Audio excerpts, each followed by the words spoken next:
र अहिले एक विशेष समारोहको बीचमा हामी देखिरहेका छौं शिखर निवासको दृश्य हो यो, जहाँ नवनिर्वाचित राष्ट्रपति विद्यादेवी भण्डारीले आज पद तथा गोपनीयताको शपथ ग्रहण गर्दै हुनुहुन्छ।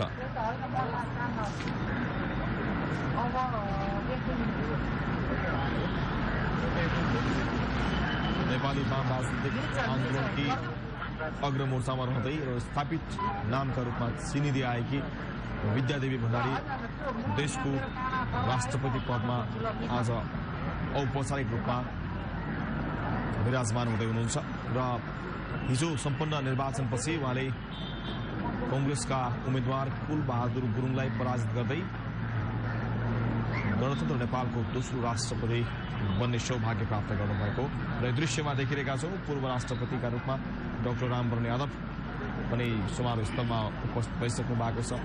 शालीन भद्र व्यक्तित्वका रूपमा उहाँले यो 5 वर्ष आफै 2065 सालदेखि अहिलेसम्मको यो उहाँको यो सुखद रहेको छ। पछिल्ला केही राजनैतिक घटनाक्रममा उहाँले बोलेका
नमस्कार, म टेक प्रसाद ढुङ्गाना, राष्ट्रपति कार्यालयको सचिव। आजको यस गरिमामय कार्यक्रम प्रारम्भ गर्ने अनुमति चाहन्छु। सम्माननीय राष्ट्रपतिज्यू, नवनिर्वाचित सम्माननीय राष्ट्रपतिज्यू, सम्माननीय उपराष्ट्रपतिज्यू, सम्माननीय प्रधानमन्त्रीज्यू, सम्माननीय प्रधान न्यायाधीशज्यू, व्यवस्थापिका संसदका सम्माननीय सभामुखज्यू, माननीय उपप्रधानमन्त्रीज्यूहरू, माननीय मन्त्रीज्यूहरू, पूर्व प्रधानमन्त्रीज्यूहरू, मन्त्री परिषदका पूर्व अध्यक्षज्यू, पूर्व प्रधान न्यायाधीशज्यूहरू, व्यवस्थापिका संसदका उपसभामुखज्यू, तत्कालीन संविधान सभाका पूर्व अध्यक्षज्यू, पूर्व सभामुखज्यूहरू, माननीय राज्य मन्त्रीज्यूहरू, प्रज्ञा प्रतिष्ठानका कुलपतिज्यू, सर्वोच्च अदालतका माननीय न्यायाधीशज्यूहरू, न्याय परिषदका माननीय सदस्यज्यूहरू, व्यवस्थापिका संसदका माननीय सदस्यज्यूहरू, संवैधानिक निकायका प्रमुखज्यूहरू, माननीय महान्यायाधिवक्ताज्यू, नेपाल सरकारका श्रीमान मुख्य सचिवज्यू, श्रीमान प्रधान सेनापतिज्यू, व्यवस्थापिका संसदका श्रीमान महासचिवज्यू,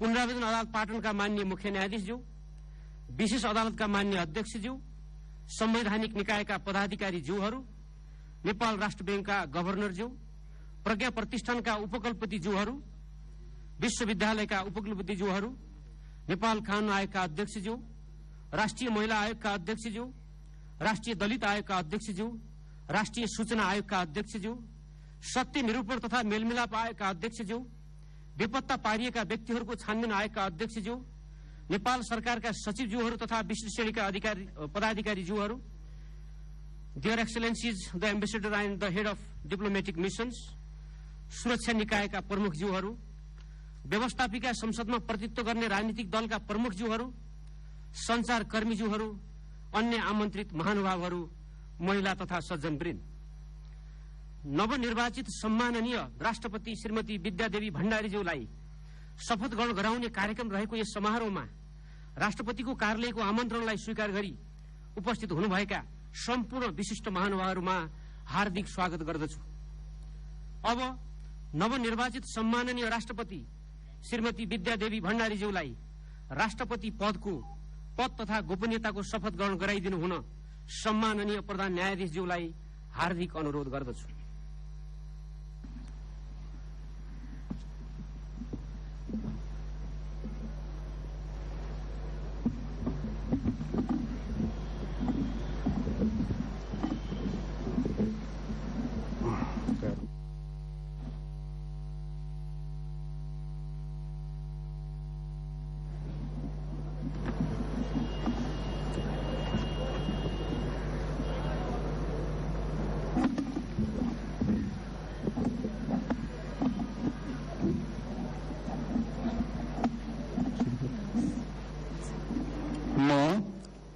विद्यादेवी भण्डारी मुलुक र जनताप्रति पूर्ण वफादार रही सत्यनिष्ठापूर्वक प्रतिज्ञा गर्छु ईश्वरको देश र जनताको नाममा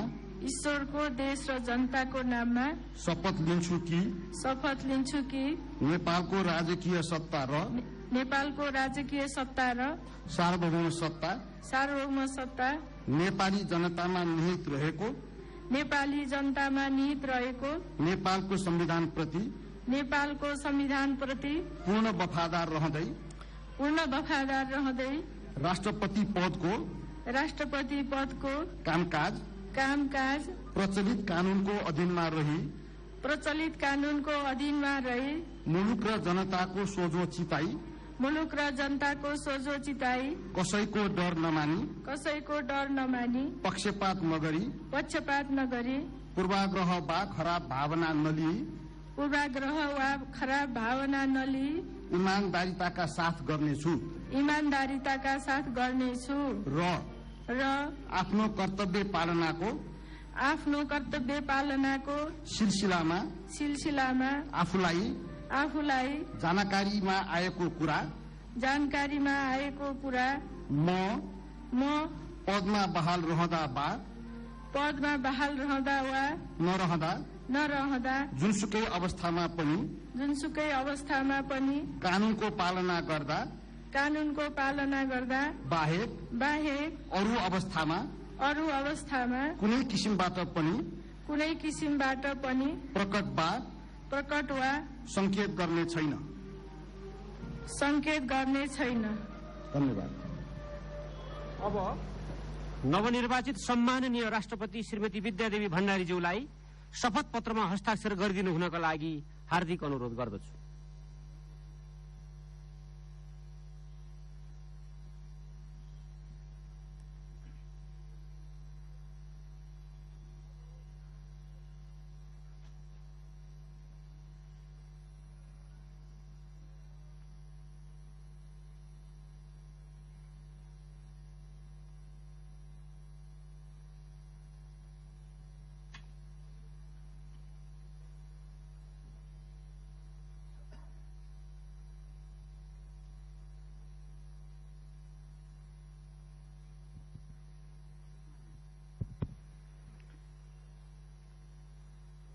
अब सम्माननीय राष्ट्रपति श्रीमती विद्यादेवी भण्डारीज्यूसँग परिचयका लागि सम्माननीय उपराष्ट्रपतिज्यू, सम्माननीय प्रधानमन्त्रीज्यू, सम्माननीय प्रधान न्यायाधीशज्यू, व्यवस्थापिका संसदका सम्माननीय सभामुखज्यूलाई अनुरोध गर्दछु।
नवनिर्वाचित राष्ट्रपति विद्यादेवी भण्डारीले पद तथा गोपनीयताको शपथ ग्रहण गरिसक्नु भएको छ। उहाँलाई प्रधान न्यायाधीश कल्याण श्रेष्ठले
अब नवनिर्वाचित सम्माननीय राष्ट्रपति श्रीमती विद्यादेवी भण्डारीज्यूसँग परिचयका लागि माननीय उपप्रधानमन्त्रीज्यूहरू, माननीय मन्त्रीज्यूहरू, पूर्व प्रधानमन्त्रीज्यूहरू, मन्त्री परिषदका पूर्व अध्यक्षज्यू, पूर्व प्रधान न्यायाधीशज्यूहरू, व्यवस्थापिका संसदका उपसभामुखज्यू, तत्कालीन संविधान सभाका पूर्व अध्यक्षज्यू, पूर्व सभामुखज्यूहरू, मान्य राज्य मन्त्रीज्यूहरूलाई अनुरोध गर्दछु।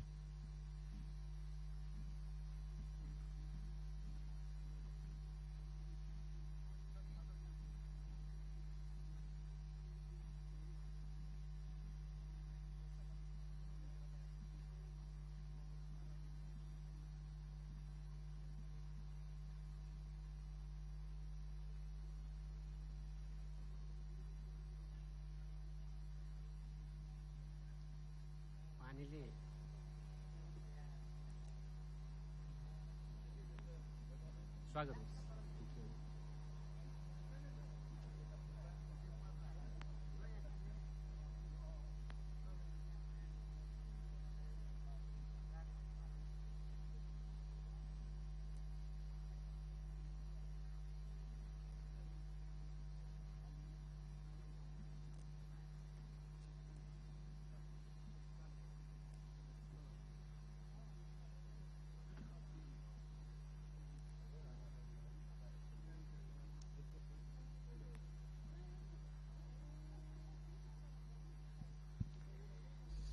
यसपछि नवनिर्वाचित सम्माननीय राष्ट्रपति श्रीमती विद्यादेवी भण्डारीज्यूसँग परिचयका लागि संवैधानिक निकायका प्रमुखज्यूहरू, माननीय महान्यायाधिवक्ताज्यू, नेपाल सरकारका श्रीमान मुख्य सचिवज्यू, श्रीमान प्रधान सेनापतिज्यू, व्यवस्थापिका संसदका श्रीमान महासचिवज्यू र नेपाल सरकारका सचिवज्यूहरूलाई अनुरोध गर्दछु।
नेपाली वामपन्थी आन्दोलनकी सशक्त योद्धा विद्यादेवी भण्डारी, जसले विद्यार्थी राजनीतिबाट आफ्नो राजनीतिक यात्रा सुरुवात गर्दै महिला मुक्तिको आन्दोलनमा पनि उत्तिकै उमिँदै विद्यार्थी राजनीतिदेखि नेपालको इतिहासमै पहिलो महिला राष्ट्रपतिसम्म उहाँको यात्रा अहिले यहाँसम्म आइपुगेको छ र आज शपथ ग्रहण गर्नुभएको छ नवनिर्वाचित राष्ट्रपति विद्यादेवी भण्डारीले। यो समारोह हामीले शीतल निवासबाट यहाँलाई प्रत्यक्ष देखाइरहेका छौं। अहिले नवनिर्वाचित राष्ट्रपति विद्यादेवी भण्डारीलाई बधाई शुभकामना दिने र सँगै परिचय गराउने कार्यक्रम अन्तर्गत अहिले उच्च पदस्थ